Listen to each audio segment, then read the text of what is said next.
વડોદરા જિલ્લાના ભાજપ દ્વારા પોઈચાના નીલકંઠધામ ખાતે વિશેષ પ્રશિક્ષણ વર્ગ યોજાયો। આગામી રાજકીય પડકારોને ચૂંટણીલક્ષી સંગઠનાત્મક કામગીરીને વધુ સુદૃઢ કરવાના હેતુથી વડોદરા જિલ્લા ભારતીય જનતા પાર્ટી દ્વારા નીલકંઠધામ પોઈચા ખાતે એક વિશેષ પ્રશિક્ષણ વર્ગનું આયોજન કરવામાં આવ્યું હતું। આ મહત્વપૂર્ણ કાર્યક્રમનો શાસ્ત્રોક્ત પ્રારંભ વડોદરા જિલ્લા ભાજપ પ્રમુખ બીજે બ્રહ્મભટ્ટ કરજણ વિધાનસભા ક્ષેત્રના ધારાસભ્ય અક્ષય પટેલ તેમજ પક્ષના અગ્રણી ચૈતન્યસિંહ ઝાલાની વિશેષ ઉપસ્થિતિમાં દીપ પ્રાગટ્ય દ્વારા કરવામાં આવ્યો હતો।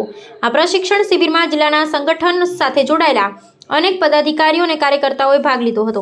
આ વિશેષ તાલીમ વર્ગમાં પક્ષના કાર્યકર્તાઓએ વર્તમાન સમયની માંગ મુજબ આધુનિક ટેકનોલોજી અને ડિજિટલ માધ્યમોના પ્રભાવી ઉપયોગ અંગે વિસ્તૃત માર્ગદર્શન પૂરું પાડવામાં આવ્યું હતું।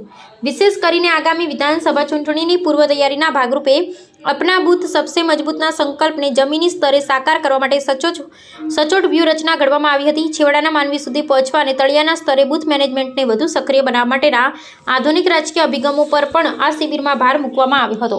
આ પ્રશિક્ષણ વર્ગના વિવિધ સત્રોમાં પ્રદેશ સ્તરના અનુભવી વક્તાઓ દ્વારા ઉપસ્થિત કાર્યકર્તાઓને પાર્ટીની મૂળભૂત રાષ્ટ્રવાદી વિચારધારા, સરકારની જનકલ્યાણકારી નીતિઓ અને સંગઠનાત્મક માળખાની કામગીરી વિશે ઊંડાણપૂર્વક માહિતી આપવામાં આવી હતી।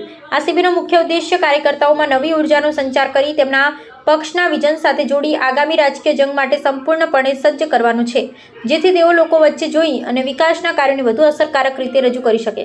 ભારતીય જનતા પાર્ટીમાં જ્યારે નવા સંગઠનની રચના થાય ત્યારે સંગઠનના નવા પદાધિકારીઓને તેમના કાર્ય માટે અને પાર્ટીની શું અપેક્ષા છે એમના તરફથી એના માટે પ્રશિક્ષણ આપવામાં આવતું હોય છે। એ અન્વયે આજે પોઈચાના પવિત્ર ધામમાં વડોદરા જિલ્લા ભાજપાનો પ્રશિક્ષણ વર્ગનું આયોજન કરવામાં આવ્યું છે। અગાઉ પણ શક્તિ કેન્દ્ર અને મંડળના વર્ગો પણ જિલ્લામાં થયા છે। આજે પ્રદેશમાંથી જુદા જુદા 11 સત્રમાં જુદા જુદા તજજ્ઞ વક્તાઓ આવશે અને કાર્યકર્તાઓને એ પ્રમાણે પ્રશિક્ષિત કરવાના છે। પાર્ટીને કોઈ પણ એની સંગઠન શક્તિનો આધાર એના કાર્યકર્તાઓ હોય છે અને આવા પ્રશિક્ષણ વર્ગ દ્વારા પાર્ટી એને જે રીતના જોઈએ એવા કાર્યકર્તાઓ તૈયાર કરતી હોય છે। એ જ પ્રશિક્ષણ વર્ગનો હેતુ છે। અસ્તુ વંદે માતરમ, ભારત માતા। આગામી 27ની ચૂંટણીને લઈને ખાસ આ પ્રશિક્ષણમાં કઈ માર્ગદર્શન આપવામાં આવશે વિધાનસભાની? એ વિષયને પણ સાથે વણી લેવામાં આવે। બાકી આજના પ્રશિક્ષણ વર્ગનો મુખ્ય હેતુ અમારા કાર્યકર્તાઓને અને એ ચૂંટણી હોય કે ના હોય, નવું સંગઠન જ્યારે બી રચાય ત્યારે અમારો પ્રશિક્ષણનો વર્ગ થતો જ હોય છે। ચૂંટણીઓ આવતી રહે છે અને એ પ્રમાણે અમારા કાર્યકર્તાઓ બી તૈયાર થતા રહે છે। પ્રશિક્ષણ વર્ગમાં એઆઈ ને લઈને ખાસ મહત્વના મુદ્દાઓ લેવામાં આવશે। કયા? એઆઈ મેં હમણાં જ કહ્યું કે પ્રશિક્ષણ વર્ગ આમાં અમારા ઘણા કાર્યકર્તાઓ છે જે 3જી, 4થી કે 5મી વખત પ્રશિક્ષણમાં આવતા હોય। એમને પ્રશ્ન થાય કે મેં 2 વખત લીધું, 3 વખત, હવે મારે શું કામ? પણ જેમ જેમ સમય બદલાય તેમ વસ્તુઓ બદલાતી હોય છે, ટેકનોલોજી બદલાતી હોય છે, મીડિયા, સોશિયલ મીડિયા અને એઆઈ આવ્યું તો એ જ રીતે જે વિકાસ થાય એ પ્રમાણે કાર્યકર્તાને પ્રશિક્ષિત કરવામાં આવે। એઆઈનો વિષય પણ આજના પ્રશિક્ષણમાં લેવાયો છે। આપનું નામ? ડૉક્ટર બીજે બ્રહ્મભટ્ટ, પ્રમુખ વડોદરા જિલ્લા ભાજપ।